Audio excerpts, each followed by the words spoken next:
Египет. Една от най-мистериозните държави, която обсебва умовете на човечеството от столетия насам. Тази страна крие повече тайни от която и да е друга по света и днес е време да надникнем в миналото, за да разкрием някои от тях. Само искам да се приготвите, защото съм изровил някои наистина невероятни неща. Не забравяйте, че вие изцяло решавате коя да е следващата държава, за която да научите 50 невероятни факта. Пишете ми един бърз коментар долу със своя фаворит и страната, която се повтаря най-много, става на епизод. Ако съдържанието, което правя, ви харесва, абонирайте се за канала. Напълно безплатно е, пък и така ще получавате по минимум 2 видеа всяка седмица. А ако чукнете камбанката, тя ще ви известява за тях. Вече ви казах за новата ми книга 50 невероятни загадки, в която ви разказвам някои уникални неща, но ако ви се четат някои от предишните ми за България, света или Вселената, също може да откриете линкчета долу в описанието. Използвайте и моите промокодове за отстъпка. Те важат не само за книгите, но и за хиляди други продукти в сайтовете Озон и Ардес. Благодаря ви! Вау, анухал антале естаде един лам.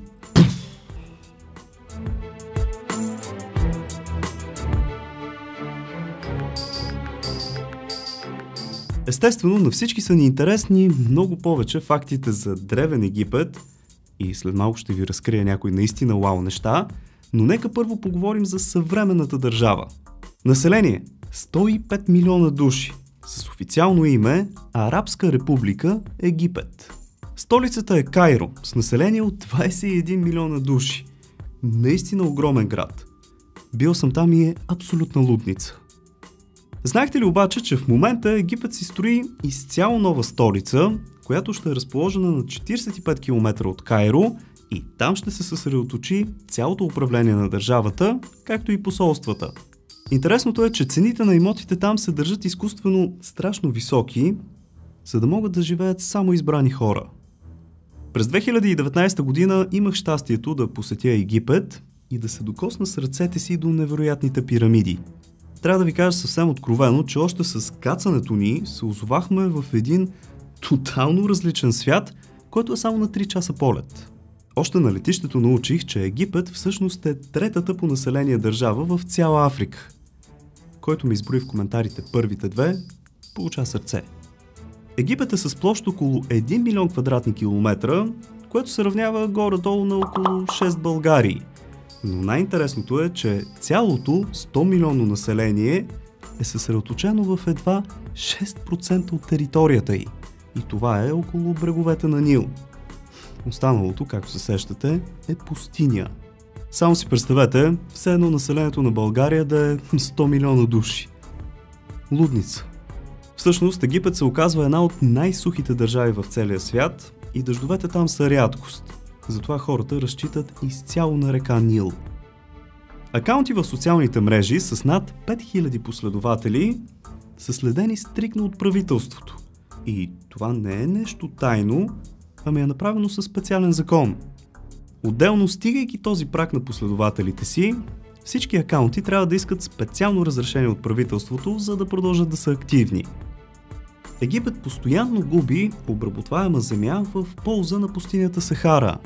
С този темп на разширение на пясъците се очаква, че до 2030 година може да имат доста сериозен проблем.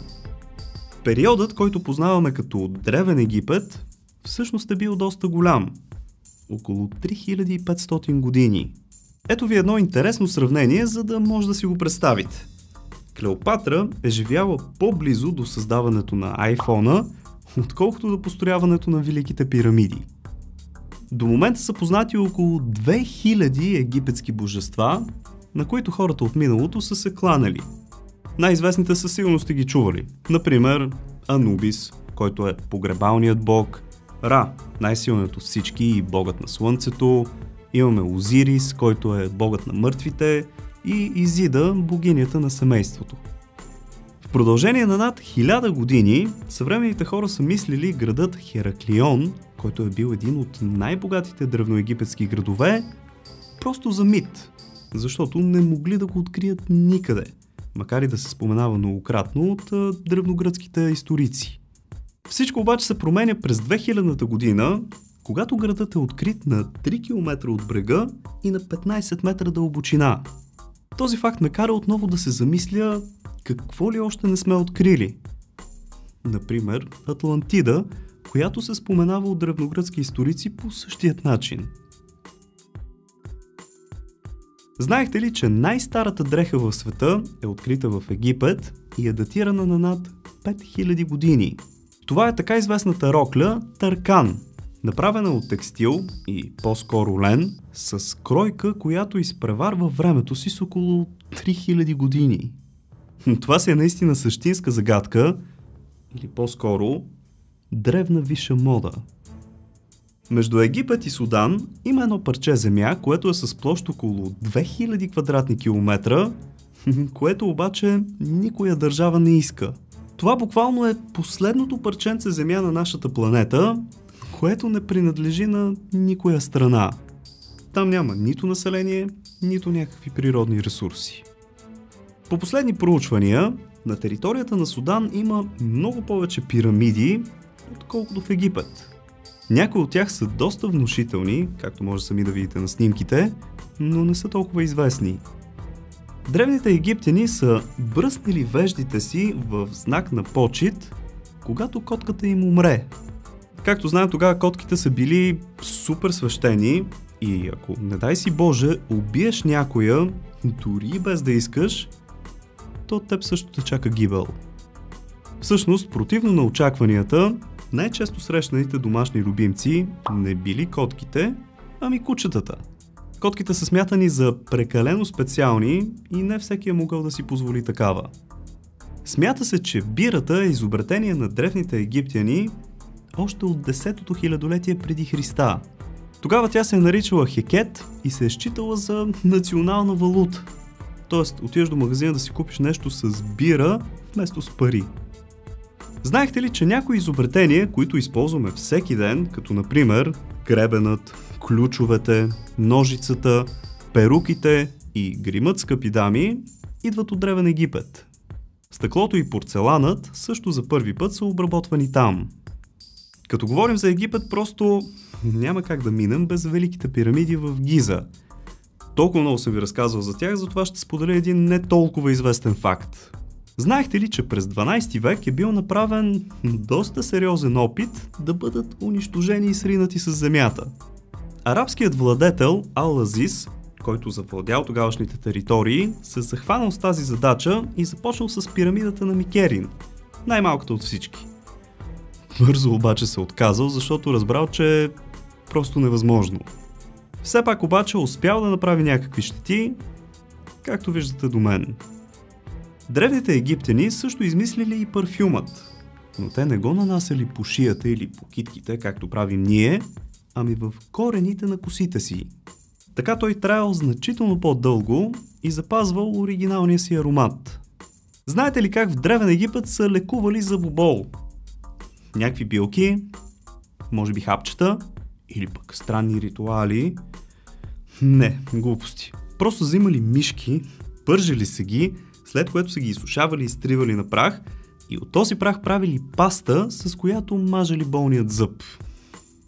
Още с раждането на бебе в Древен Египет, родителите започвали да пестят пари за погребението му. Те събирали за гроб, мумификация и, ако е възможно, копия от книгата на мъртвите. Фараоните не позволявали на абсолютно никой да види косата им. През по-голямата част от времето те носили кърпа на главата си с сини, бели или златни ивици, която е наречена немес.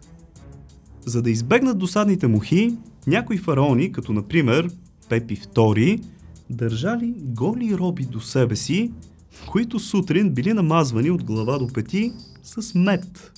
Така досадните насекоми се лепели по тях, а не по фараона. Живи мухоловки. Увиването на мумия си е бил цял един ритуал, който продължавал между 15 и 17 дни, но най-интересното е, че е бил нужен около 1,6 метра бинт, за да се мине цялото тяло. Всъщност древните египтяни не са мумифицирали само хора, ами и котки. че дори има данни за един мумифициран крокодил. Ето, отново неусетно стигнахме до средата на това видео. Ако всичко тук ви харесва и ви е било интересно, оставете по един палец нагоре в подкрепа. Хайде обаче да продължаваме, че следват някои наистина готини неща. Сигурно вече знаете, че мозъкът на мумията се вади през ноздрите й, а останалите вътрешности са съхранявани в буркани. Единственият орган, оставян в тялото, е сърцето, защото вярвали, че именно там се съдържа душата. Всеки си мисли, че египтяните са изобретили мумифицирането, но всъщност то се е правило 2000 години по-рано в Южна Америка.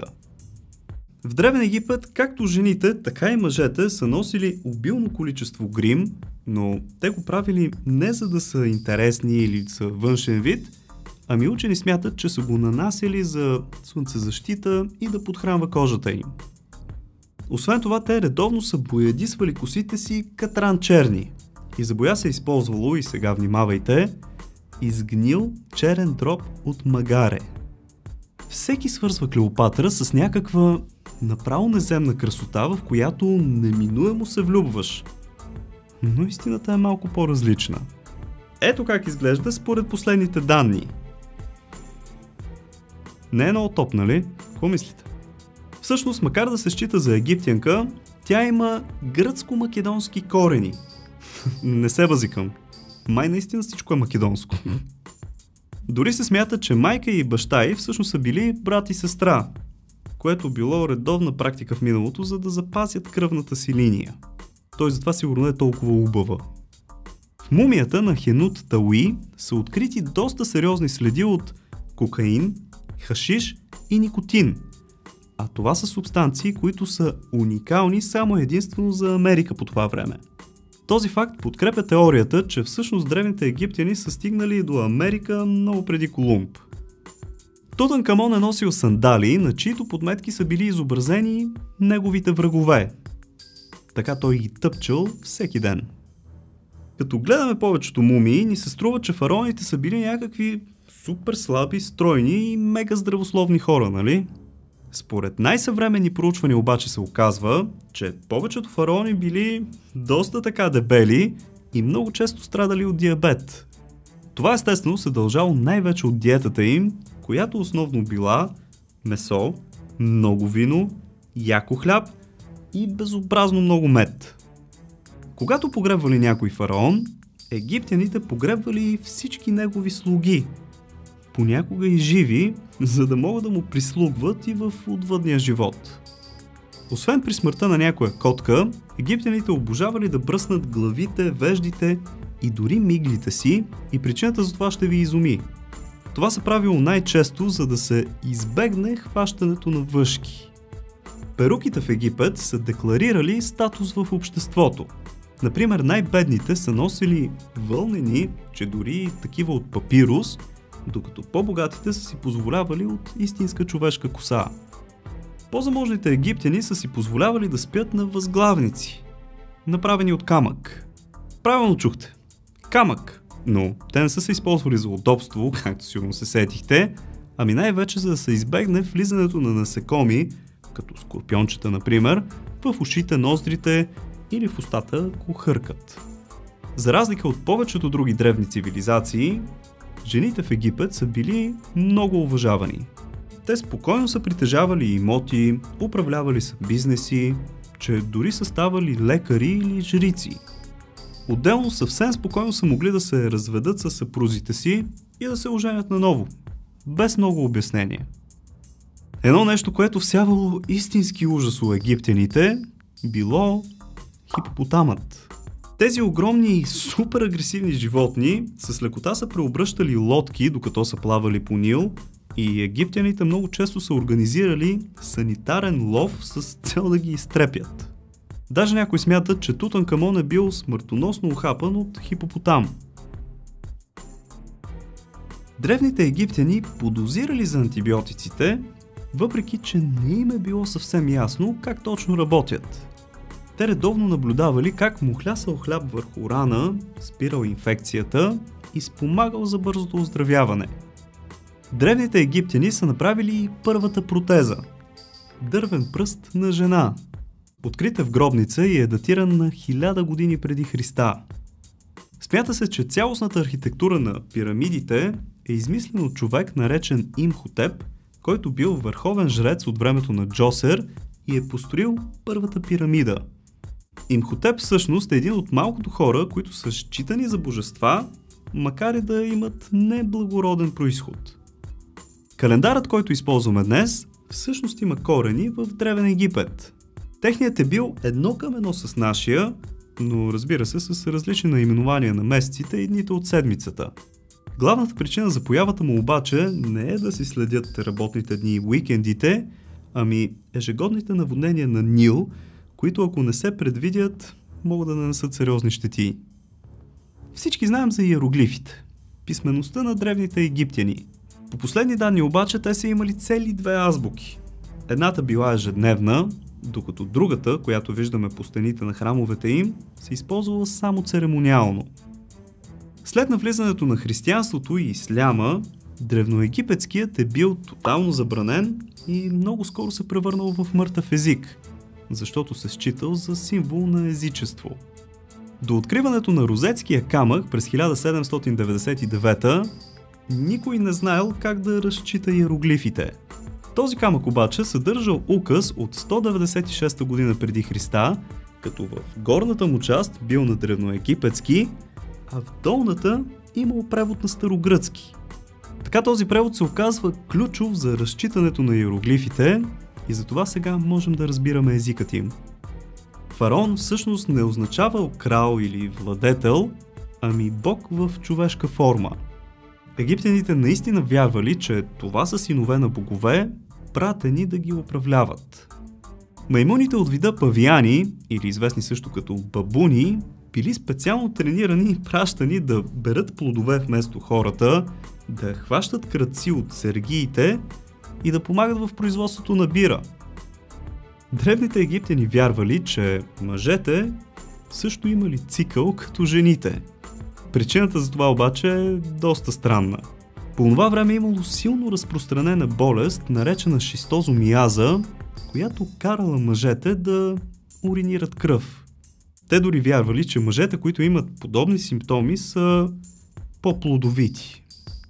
Вече знаем, че работници, а не роби са движили икономиката на страната, но наскоро излязоха данни, че те редовно са излизали на стачки и протести, на които са изисквали по-добри условия на труд.